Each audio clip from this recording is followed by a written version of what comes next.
Hey, what's up guys, welcome back to my channel, and for today's video I'll be showing you guys how I finished my Siege of Hope Expert difficulty, the first official PvE contest. It is basically playing Siege of Hope on Expert and collecting as many points as possible. You can also watch the entire stream on Twitch in my description box below, and yes, I'll be showing you guys how I got max points except for the speed run, and yes, I'll be playing a pure frost deck as well.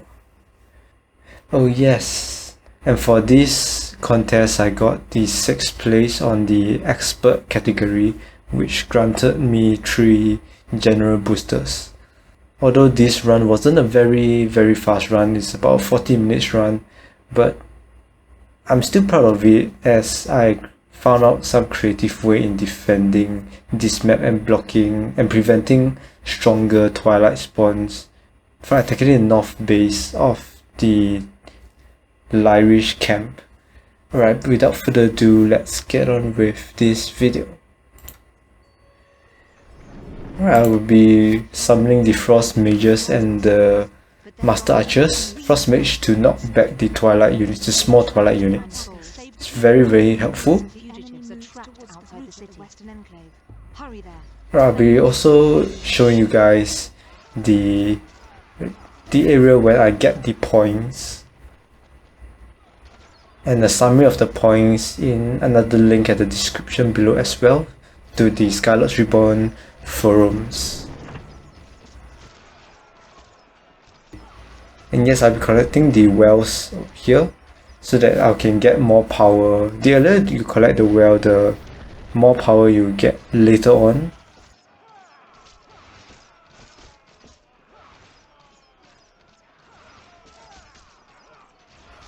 So quickly destroy the infestation bases and move up north.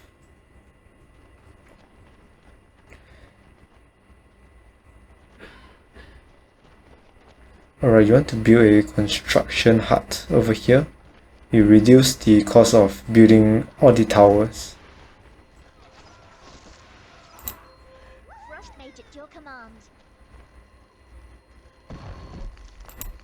Alright, all these defense towers will be defending the first wave and also luring some of the units here, because you want to send some units to the south and the north camp later on. Alright, so the first step over here is to take down the buildings, these 4 buildings, to gain points. And for every single point I get, I will show you guys the pop-out of how much point in total currently that I have. And yes, the twilight spawning from the infestation base that comes down will attract the twilight tree fiends.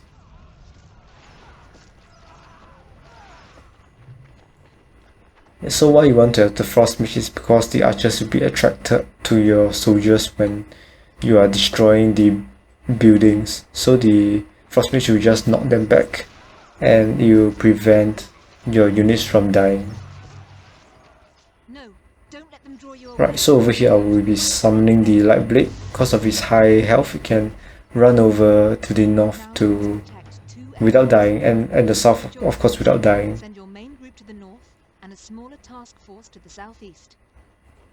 So over here I'll build another construction hut and build defense towers, as this area will destroy all the enemy units and take down the infestation camp. And we'll build the 3rd op over here, and we will not build anything at the central camp for now. Right, here for the archers. You want to have a frost mage lying around here to delay the twilight units.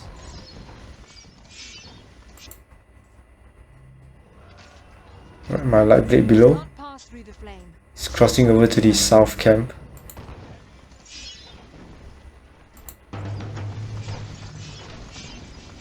You want to try to delay the wave as long as possible, because one of the penalty for your refugees dying is 1000 points deducted. which you would not want to get. Is a very heavy price for every refugee that dies. Yes, and if you delay the wave long enough, the reinforcement will arrive and none of the refugees will die. A power well is under attack. Yep, so after destroying the infestation base, build your orb and quickly run up to the north camp. For the south, you just want to have your Lightblade to hang around for a second over there. What's most important is to secure your northern defenses. And for the northern defense, I'll build a construction hut, as it has the highest health for a tier 1 building without damaging any twilight units. A power well is under attack. Remember to defend your power wells as well. Just summon one master archers or a very cheap unit would do. So the northern wave has come and you just want to kill one twilight devastator. A monument is under attack. One twilight devastator can only deal so much damage to the buildings.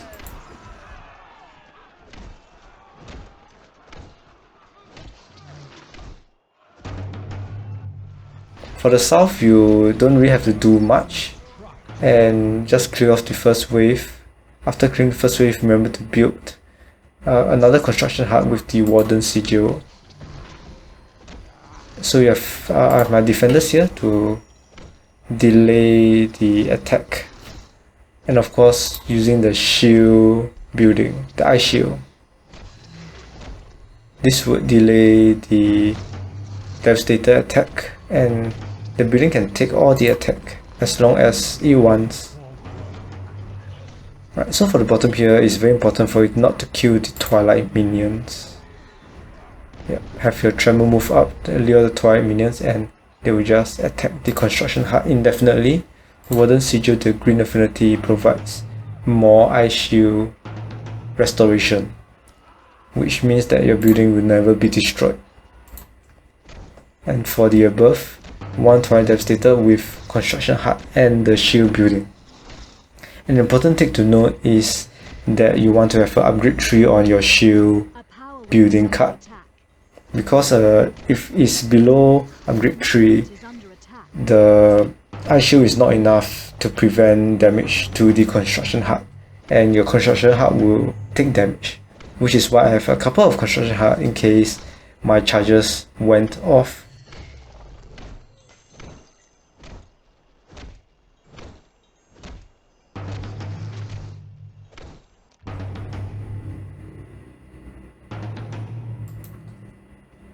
So in the meantime, if you've got extra power, you want to clear this camp and build your power wells. Over here as well, build the power wells here. One of the challenges is you can't build any wells at the refugee bases.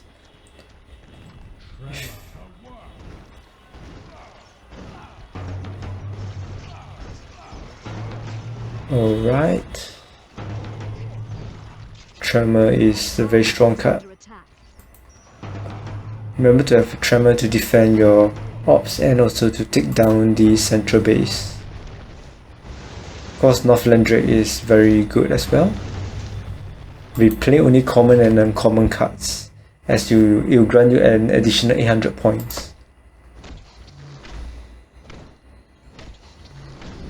Yeah, I really enjoy this defending style. Just cast your shield building over and over again and your construction huts are invincible. A power well is under attack. A monument is under attack. I'll fast forward here a little. Nothing much to see.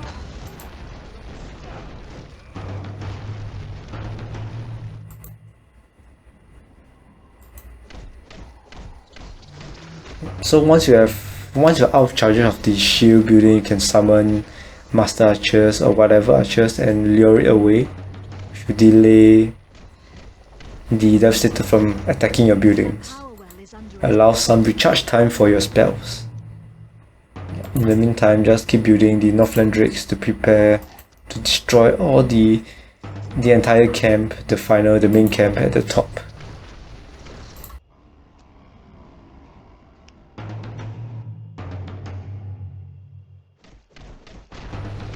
Another 2 more minutes, delay the Devastator at the top. The top defense is a lot more trickier, as if you Monument is under kill the wave of the Devastator, it will spawn the Twilight Hawks the next wave. The bottom is a lot easier as it has weaker monsters, the weaker Twilights. Humans are reinforcing the remaining camp. Now, onto the city. Once you have finished defending the north and the south, all these Twilight bugs will spawn, and one of the tricks is to kill off as many Twilight bugs as possible. A And monument is under attack. the best case scenario is to leave 1 or 2 hanging around, as it will not attack your monument. And if you do not kill all the Twilight bugs, it will not spawn more Twilight crawlers or the Twilight bugs in the future.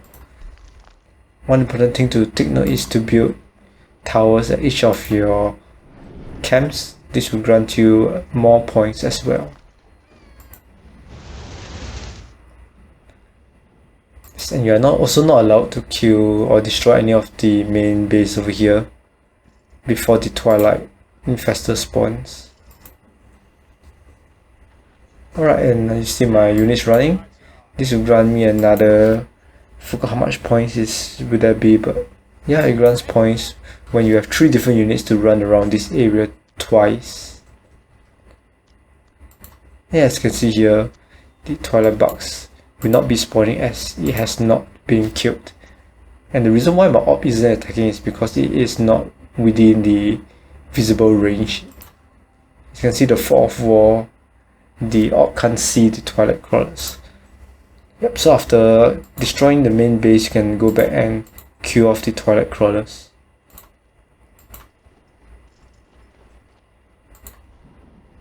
I have a lot of my Northland Drakes, and once you've built quite a big number of them, you want to summon Santa Claus and use the Red Gift.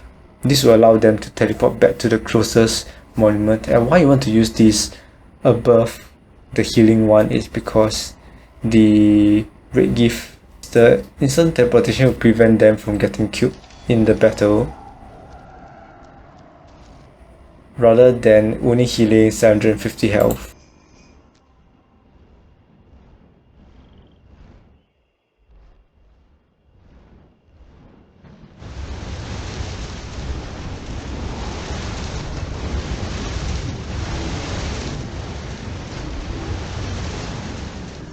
The first attack is a bit tricky because the Twilight Dragon can disable your special ability, so you can't use the gifts at all. So the beginning will be the toughest. After killing off the Twilight Dragon, the annoying part would be all these Twilight air defenses and the Twilight Leech, which can teleport your units around the map, and they will probably get killed quite quickly. Remember, whenever you summon new Northland Drakes, be sure that they are buffed with the Red Gift.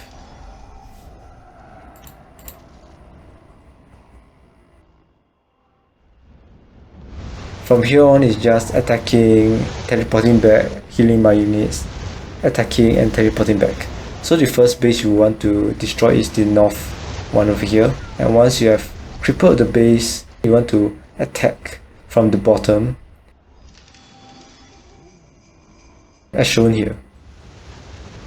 I'll move to the bottom and attack to destroy all the big creatures.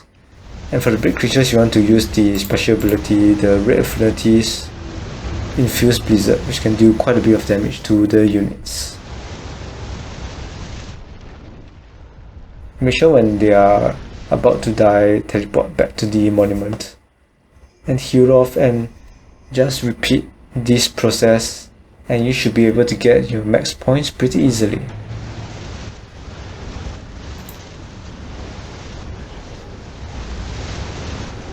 And one thing you can do is to aim the infestation base first to prevent more Twilight units from spawning. Twilight infestation base and the air defense are quite a big priority here. Of course, make sure to kill off all the extra large units like Twilight Abomination to prevent damage taken from the Northland Drake.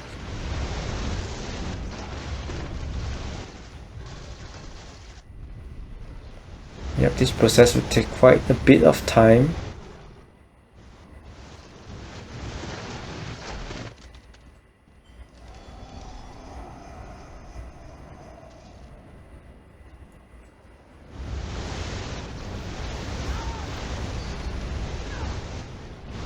Yeah, slowly kill off the units, and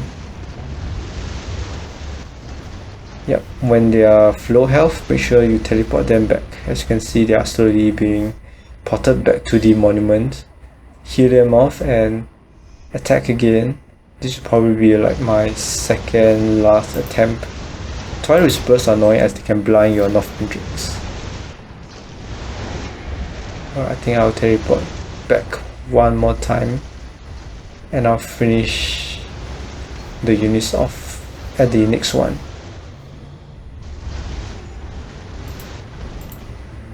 Alright, I'm gonna finish the game, and once you see that you have finished everything, you want to clear the twilight bugs. And once everything is done, move forward and destroy the twilight infester.